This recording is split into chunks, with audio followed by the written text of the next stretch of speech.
A Malignidade do Pecado, por Thomas Watson.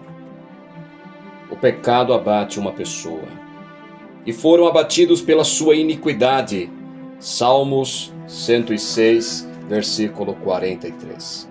Se a Escritura é um jardim espiritual, como Crisóstomo disse, então o livro de Salmos é um belo outeiro neste jardim, repleto de flores perfumadas. Lutero chamou os Salmos de uma Bíblia em miniatura. Os Salmos produzem uma música mais agradável do que as já produzidas pela harpa de Davi.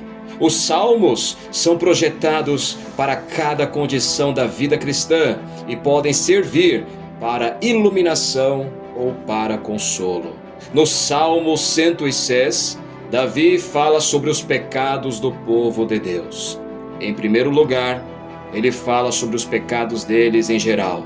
Nós pecamos como os nossos pais. Nem sempre os exemplos dos pais devem ser seguidos. Não deveríamos ser mais sábios do que os nossos pais? Os pais podem errar.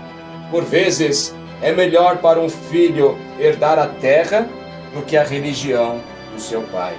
Segundo Crônicas 29:6. Em segundo lugar, Davi cita especificamente quais são os pecados deles. O seu esquecimento de Deus, porém, cedo se esqueceram das suas obras.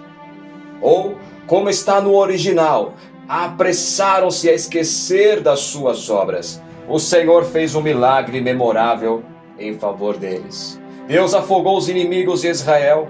Israel afogou as misericórdias de Deus. Os nossos pecados e as bondades de Deus escapam rapidamente da nossa memória.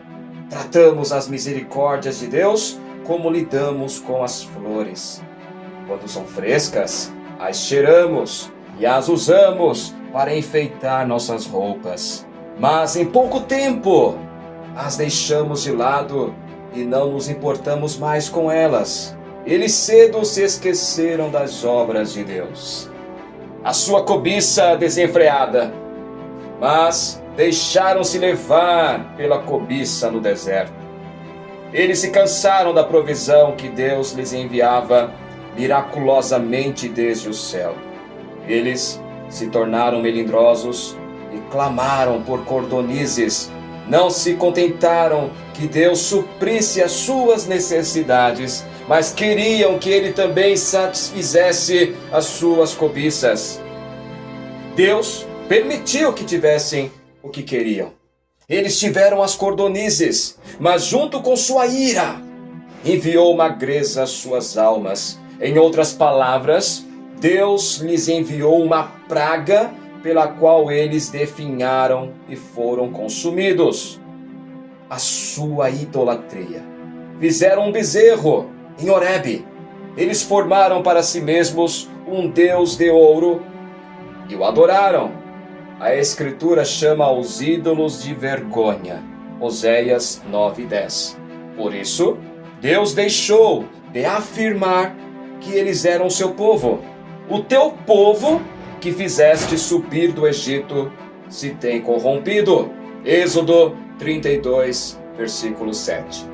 Antes, Deus os chamava de o seu povo, mas agora ele não diz a Moisés, meu povo, mas sim o teu povo. A sua infidelidade. Não creram na sua palavra, antes murmuraram. Eles pensavam que Deus não seria capaz de subjugar os seus inimigos e conduzi-los àquela terra agradável que manava leite e mel. E essa incredulidade irrompeu em murmuração. Eles desejaram ter sido sepultados no Egito. Quando os homens começam a desconfiar da promessa de Deus, então discutem com a sua providência. Quando a fé decai, a murmuração se eleva. Foi devido a essas coisas que Deus levantou a sua mão contra os tais, como está escrito, e foram abatidos pela sua iniquidade. Estas palavras podem ser divididas em duas partes. Primeiro, a miséria de Israel, e foram abatidos. Alguns expositores o traduzem como eles emagreceram. O hebraico e a Septuaginta o traduzem como eles foram humilhados. Segundo, a sua causa pela sua iniquidade. Continua.